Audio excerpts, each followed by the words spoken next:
गोंदिया बांगलादेशातील हिंदू लोकांवरील हल्ले थांबवण्यात यावे, तसेच इस्कॉनचे संत चिन्मयदास यांना तुरुंगातून सोडण्यात यावे, या मागणीसाठी संपूर्ण राज्यासह गोंदियात देखील जन आक्रोश रॅलीचे आयोजन करण्यात आले असून या रॅलीत हजारो हिंदू बांधवांनी सहभाग घेतला होता. काही दिवसाआधी बांगलादेशमध्ये मुस्लिम समुदायाने हिंदू समाजावर हल्ले करीत अत्याचार केले, तर हिंदू देवी देवतांची मंदिरे तोडली, तर मोठ्या संख्येत हिंदू बांधवांचा यात दुर्दैवी मृत्यू झाला. याचे पडसाद संपूर्ण जगात हिंदू समुदायामध्ये उमटू लागले असताना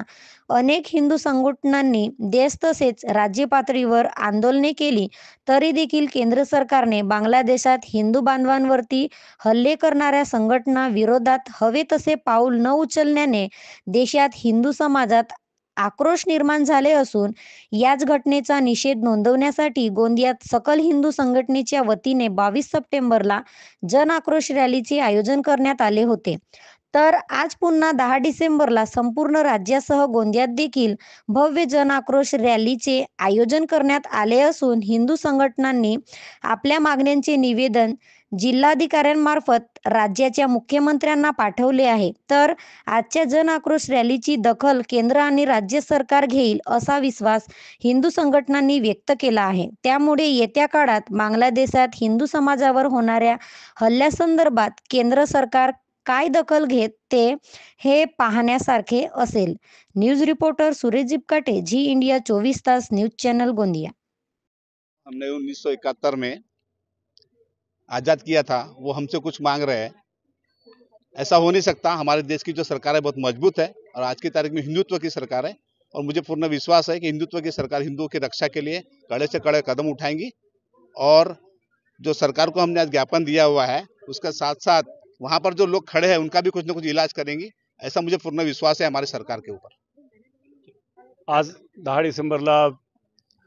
बांगलादेश इथे जो हिंदू समुदायावर जो जघन्य अत्याचार सुरू आहे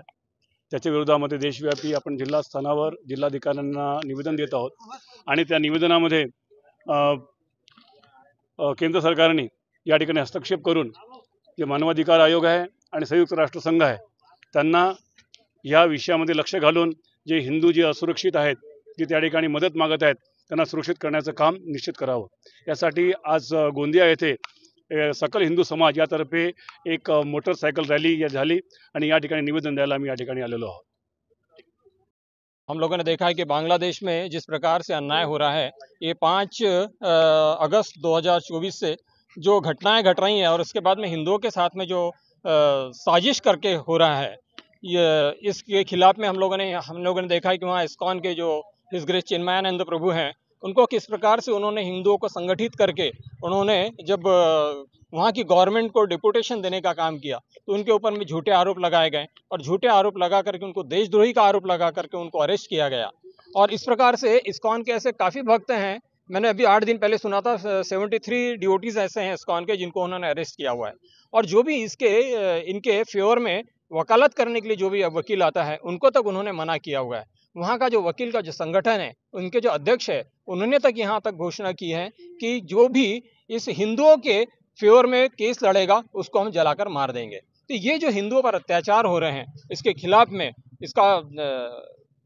हमने उनको प्रोटेक्ट करने के लिए आज हम लोगों ने हमारे गोंदिया के जिलाधिकारी साहब हैं उनको हम लोगों ने निवेदन दिया है और हमको उम्मीद है कि इस निवेदन के थ्रू गवर्नमेंट जो है हमारी कुछ ना कुछ हस्तक्षेप करेगी और निश्चित तौर पर वहाँ पर शांति बहाल करने का प्रयास हमारी सरकार करेगी। और यही हमारा निवेदन है और हम यही चाहते हैं, यही हमारी इच्छा है।